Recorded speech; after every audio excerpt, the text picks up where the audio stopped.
Bwana Yesu asifiwe sana. Namshukuru Mungu sana ambaye ametupa siku nyingine yenye baraka na rehema kulitafakari neno lake. Kwa majina yangu naitwa Gracious Mgeni, na leo tutapata muda mzuri sana wa kutafakari neno la Mungu. Kwanza kabisa natamani tukamshukuru Mungu kwa sababu ya session nzuri ambayo tutakuwa nayo leo ya kujifunza sehemu ya neno la Mungu katika maisha yetu. Basi tuombe. Asante Baba, asante Kristo mwaminifu, wewe ni Mungu mwema, wewe ni Mungu mwaminifu. Sifa na utukufu vyote unastahili wewe, maana vyote ni vya kwako. Ninakushukuru kwa sababu umetupa neema watoto wako kulitafakari na kujifunza neno lako. Sana wakati tunaalika uwepo wa Roho Mtakatifu wako aseme nasi watoto wako mmoja mmoja kupitia kinywa changu, akitiisha maneno ya vinywa vyangu, aseme sawa sawa na mapenzi yako. Kwa utukufu wa jina lako takatifu tunaomba na kushukuru. Amen. Kama nilivyojitambulisha, kwa majina yangu naitwa Gracious Mgeni. Tutakuwa tunatafakari neno la Mungu, ambapo somo letu kubwa kabisa na kuu siku ya leo tutakuwa tunatafakari juu ya upendo au ukuu wa upendo wa Mungu kwenye maisha yetu. Na kama tunavyojua, msingi mkuu wa upendo ni Mungu mwenyewe, ambapo alilipenda kanisa, alilipenda wanadamu. Na tunaanza kabisa kwa kutafakari neno la Mungu toka Yohana 3 ule mstari wa 16 hadi ule wa 17.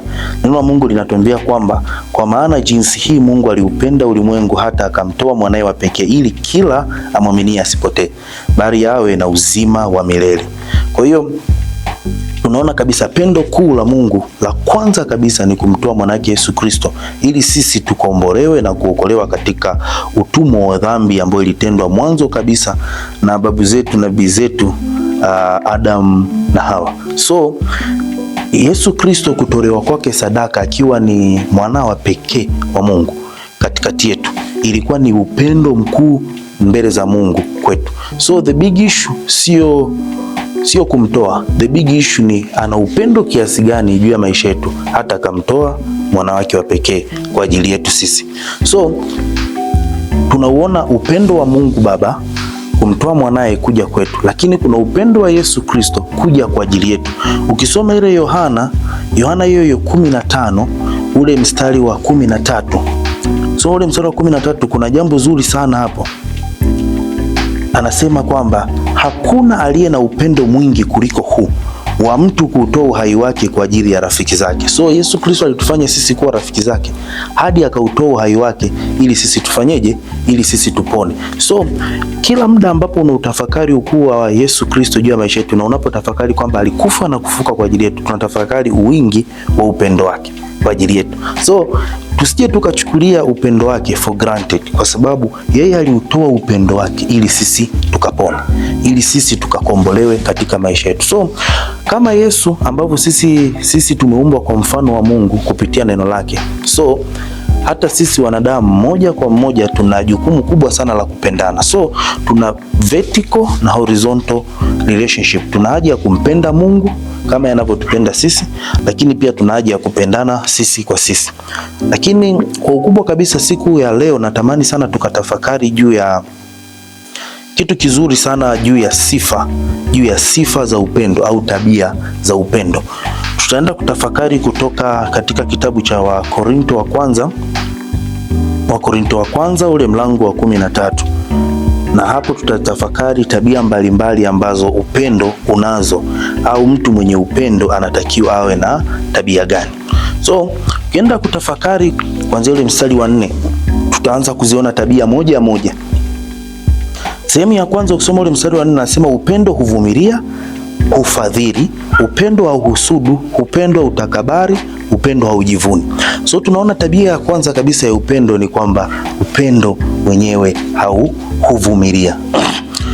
Kuna mambo mengi sana ambayo yanatokea katika maisha yetu, mmoja hadi mmoja, mwingine hadi mwingine.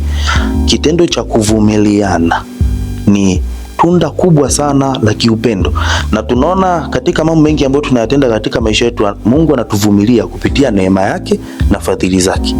Tunatenda maovu kila siku, lakini anasema msichoke kurudi mbele zangu kwa toba na rehema. Kwa hiyo tunarudi mbele zake kwa toba na rehema kwa sababu yeye upendo wake unatuvumilia. Na sisi mmoja kwa mmoja tunatakiwa tuvumiliane pale mwingine anapotukosea, anapotutendea mabaya, anapotuonea, anapofanya maovu yote. Imetupasa kila siku kuvumiliana. Jambo la pili, upendo hufadhili. Ufadhili ni kutoa msaada bila kuhitaji malipo. It is offering without expecting anything. Kwa hiyo tunafanya vitu mbalimbali without expecting kwamba tutapata reward au tutapata reward. Umeona?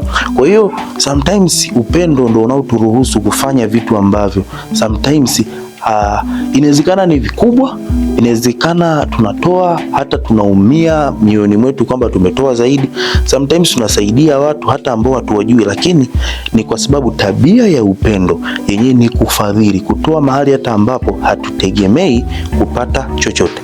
So cha muhimu kabisa inatakiwa tujue kwamba imetupasa kuwafadhili tunaowajua na tusiowajua, kwa sababu kuna mahali ukisoma inatukumbusha kwamba je, hamjui kama kuna watu waliwapokea malaika kwa fadhili zao walipowakaribisha kwao? So imetupasa kuwapokea wote, tuwajuao na tusiowajua, na kuwatendea kwa upendo without kujua kwamba hawa watu, je, tutakutana nao tena? Je, watatusaidia? Je, tutafika? Jambo la tatu, upendo hauhusudu. Kuhusudu ni kufurahia, ni kuto kufurahia maendeleo au mafanikio ya mtu mwingine. Kwa hiyo upendo wenyewe hauhusudu, kwa sababu kuhusudu ni kuto kufurahia mafanikio ya mtu mwingine. Katika maisha lazima tujue kuna kutangulia na kuwa nyuma. So kama kuna mtu atakuwa amekutangulia mbele yako, ni muhimu sana kujitahidi kutokuwa na tabia ya kuhusudu au kuona wivu au kutamania na kumwombea mabaya yule aliyekutangulia, kwa sababu hata iweje lazima awepo aliyetangulia ili amshike mkono aliye nyuma kufikia pale mahali tunapotakiwa kuelekea. Kwa hiyo tabia ya tatu, upendo wenyewe huwa hauhusudu. Kwa hiyo upendo wenyewe unachukuliana na mtu yote ametangulia, amefanikiwa kuliko wewe, kitu alichokipata wewe ndio ulikitamani zaidi, lakini lazima umpende katika hayo. Jambo jingine, upendo wenyewe hautakabari. Kutakabari ni kuwa na kiburi. Kwa sababu sometimes watu huwa tunainuliwa tu mahali pa juu sana. Inawezekana ni ofisini, inawezekana ni darasani, katika masomo, ni katika maisha, kutangulia. Lakini wanadamu wengi tumekuwa na tabia ya kunyanyua mabega na kuhisi tumetangulia kuliko wengine. Lakini upendo wenyewe una tabia ya kuona wengine ni bora kuliko sisi. Kwa sababu tabia ya kiburi ni kuhisi umefika kuliko wale walio nyuma yako, na mara nyingi wajikwe zao hushushwa. Unaona? Kwa hiyo imetupasa sana kuto kutakabari, kuto kuwa na kiburi mahali ambapo tumeinuliwa kuliko wengine. Nayo ni tabia ya 4 ya upendo. Lakini tabia nyingine inatukumbusha upendo wenyewe huwa haujivuni. Pale ambapo unakuwa umetangulia kuliko wengine, aidha kiroho. Kuna watu ataomba tu, atakuwa analijua neno kuliko mwingine, atakuwa nahisi anaomba sana kuliko mwingine. Inawezekana kuna mahali huko hapo unaomba sana, unasoma sana neno la Mungu, unaenda ibadani kila Jumapili, unanena kwa lugha, lakini je, wajivuna kwa ajili ya hiyo? Na kujivuna kwako, je, ni kujivuna katika Kristo? Umeona? Kwa sababu inawezekana unajivuna ili waonyeshe watu wengine kwamba wewe ni bora kuliko wao, lakini upendo haujivuni, bali utatamani wale wengine wafike mahali ambapo wewe umefika. Na jambo jingine, upendo wenyewe haukosi kuwa na adabu. Upendo wenyewe haukosi kuwa na adabu na haukosi kuchukuliana. Lazima uwe na adabu kwa walio kutangulia, uwe na adabu kwa ulio nao sawa na wale walio nyuma yako, kwa sababu by any means, either aliye nyuma yako kesho atafika, aliye mbele yako kesho atarudi nyuma, wewe uliye mbele kesho utarudi. So unatakiwa kuwa na adabu, lakini uwe na adabu ya kubeba na kuchukuliana na kila mtu. Mheshimu kila mtu. Wenye upendo unaheshimu kila mtu, either ni mzazi, unamjua humjui. Kuna mtu ukutana naye ni kwenye daladala, umekutana naye barabarani, kuwa na adabu. Maneno machafu, matusi, maneno mabaya hayafai. Kwa hiyo kila mtu unatakiwa uchukulie naye katika kila namna. Unaweza kuona maneno ya ajabu, kusema tu unajibu yoyote, wewe ni mkubwa, wewe ni mdogo, wewe unajibu atanifanya nini? Atanifanya nini? Yeye ni nani? Lakini upendo wenyewe haukosi kuwa na adabu, hata mahali ambapo tunahisi tunaonewa au nahisi yule mtu amekuchukulia poa.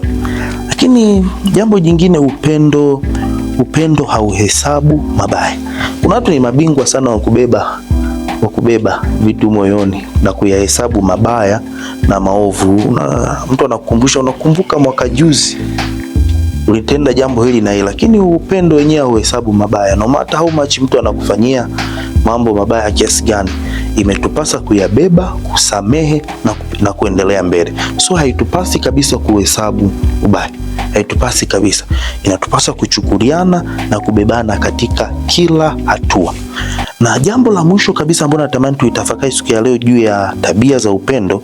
Upendo haufurahii udhalimu, bali hufurahia kweli. Upendo wenyewe hufurahii pale ambapo haki ya mtu inanyang'anywa au haki ya mtu inabebwa. Yatima anaonewa, jane ananyang'anywa mali yake, mfungwa anafungwa bila hatia. Upendo wenyewe haufurahii udhalimu. Yani mtu ameonewa na unashirikiana kwa sababu una maslahi unayapata, unafurahia kumkandamiza yule mtu katika ule udhalimu uliotendwa kwake, bali wenyewe hufurahia ile kweli.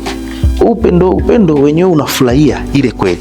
Kwa hiyo imetupasa sana kuufurahia ule ukweli wa kila jambo katika kila haki na kila namna. Kwa natamani sana uzichukue hizo tabia moja moja kama ambavyo zipo kwenye Wakorintho hiyo 13 huo mstari wa 4 mpaka ule mstari wa 8, kwamba hizo tabia za upendo imetupasa kuziishi: kubebana, kuvumiliana, kuchukuliana, kuto kutakabari, kuto kuhusudu, kuwa na fadhila na kila mtu umuone ni bora kuliko wewe. Unaona, pende jirani yako kama nafsi yako. Kile ambacho wewe unatamani ungetendewa ndicho ambacho uwatendee na wengine. Kila kitu hapo kitenda lazima upime. Je, hili jambo leo nikitendewa mimi nitafanya nini? Nitaumia, nitakwazika au nitafanya nini? Kwa hiyo ukisoma Wakorintho hiyo 13 mstari wa 13, neno la Mungu inasema, basi sasa na idumu imani, tumaini, upendo, haya matatu, na katika hayo lililo kuu kuliko lote ni upendo. Kwa katika imani, tumaini na upendo, lililo kuu kuliko yote ni upendo. Kuna watu inawezekana unamwamini sana Mungu kwamba anafanya, unatumaini sana, lile tumaini la kumngoja Kristo ni kubwa sana ndani ya moyo wako, lakini na la tatu una upendo. Lakini neno la Mungu leo linatukumbusha kwamba katika hayo yote matatu, imani, tumaini na upendo, lililo kuu kuliko yote ni upendo. So imetupasa kupenda ili upendo ukamilishe mengine yote yaliyo nyuma yake. Kwa hiyo na ukisoma neno la Mungu kwenye Waebrania 13:1-3, na tutakuwa tunaenda kumaliza tafakari yetu ya siku ya leo, kwamba upendo wa ndugu na udumu. Msisahau kuwafariji wageni, maana kwa njia hii wengine waliwakaribisha malaika pasipokujua. Upendano wa ndugu na udumu. Msisahau kuwafadhili wageni, maana kwa njia hii wengine wamewakaribisha malaika pasipo kujua. Utakumbuka habari ya Ibrahimu. Karibisha malaika nyumbani kwake, akawakarimu, akapika, akala. Lakini malaika wale kabla hawajaondoka anawaambia, majira kama haya mwakani Sara atakuwa na mtoto au mtakuwa na mtoto. Ndipo wanakuja wanampata Isaka, lakini ni kwa sababu waliwakarimu geni nyumbani kwao na kukuta kwamba wamewakaribisha malaika nyumbani mwao. So imetupasa sana sisi kama ndugu katika maisha, katika familia, tukiwa kazini, tukiwa mashuleni, tukiwa kila mahali ambapo tunatumika na tunaishi, imetupasa kupendana katika ule upendo wa kindugu. Pendana katika upendo wa kindugu na kuchukuliana. Hapo ametumia neno zuri sana la kufadhili.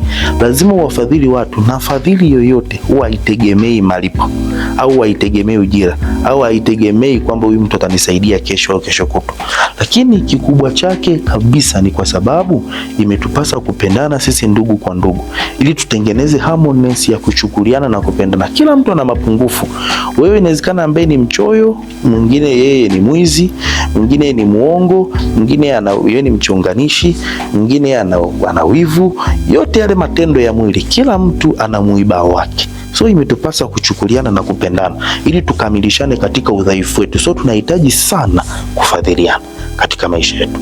Na hilo ndio jambo zuri sana ambalo nitamani tujifunze siku ya leo, juu ya kupendana, kuchukuliana, kufadhiliana katika ule upendo wa Kristo. Yeye kama alivyotupenda wanadamu kwanza, hata akamtoa mwana wake wa pekee ili kila anayemwamini aokolewe kwaye. Ndivyo na sisi mmoja mmoja imetupasa kupendana, lakini zaidi yote imetupasa sana kumpenda huyu Mungu. Pendo lake kwetu la kutupenda hata kumtoa mwana wake wa pekee ili atufie msalabani. Bila sisi kumpenda yeye na kuamini katika upendo wake kwetu, haitatusaidia chochote, maana haitatukomboa na tutalijua ukuu na wingi wa lile pendo lake juu ya maisha yetu. Kwa hiyo imetupasa sana kumtafuta Mungu katika upendo na kutamani kumjua yeye na katika wingi wa upendo wake ili tukamilishane. Katika kumjua yeye ndipo tutakapojua na sisi tupasavyo kuishi na kupendana mmoja mmoja. Basi kwa kusema hayo, tutamani tumshukuru Mungu na kumwombea kila mmoja aliyepata nafasi na kibali ya kulisikia na kulisikia neno la Mungu. Basi tuombe. Asante Baba, asante Kristo mwaminifu. Wewe ni Mungu, wewe ni Baba. Ninakushukuru, ninakuhimidi na ninalitukuza sana jina lako. Wewe utendaye mambo makuu na makuu zaidi ya yale tunayoyawaza na yale tunayoyatenda. Ulianzisha kazi njema na neno lako ambalo unalithibitisha katika mioyo ya kila mtoto wako mmoja mmoja anayelisikia neno hili. Kristo mwaminifu, neno likafanyike mbegu na taa ya mwangaza kwa kila mmoja mmoja anayelisikia neno hili. Kristo mwaminifu, likazae mbegu, likafanyike baraka na kukuza na kuchochea lile tunda la upendo ndani ya kila mmoja mmoja. Namwombea kila nafsi na kila mmoja mmoja anayelisikia neno lako, likabadilishe hatima na hatua za maisha yake, ili akaujue ule wingi na ukuu wa pendo lako kwetu, na likawe ni tunda la kupendana sisi kwa sisi na kuchukuliana tuingiapo na tutokapo, kwa utukufu wa jina lako. Kiomba na kushukuru. Amen. Okay, nipende kuwashukuru sana wote ambao mmefuatilia somo hili zuri na jema kwa kila mmoja mmoja, na nipende kualika kila mmoja ambaye umepata chance ya kuona mahubiri haya, pia usisahau kufollow na kusubscribe katika akaunti zetu za USSF Bugando Official, ili uendelee kupata mahubiri, masomo, uimbaji na kila namna ya baraka katika kutafuta ufalme wa Mungu. Karibu tena, karibu kulisikiza neno la Bwana. Barikiwe.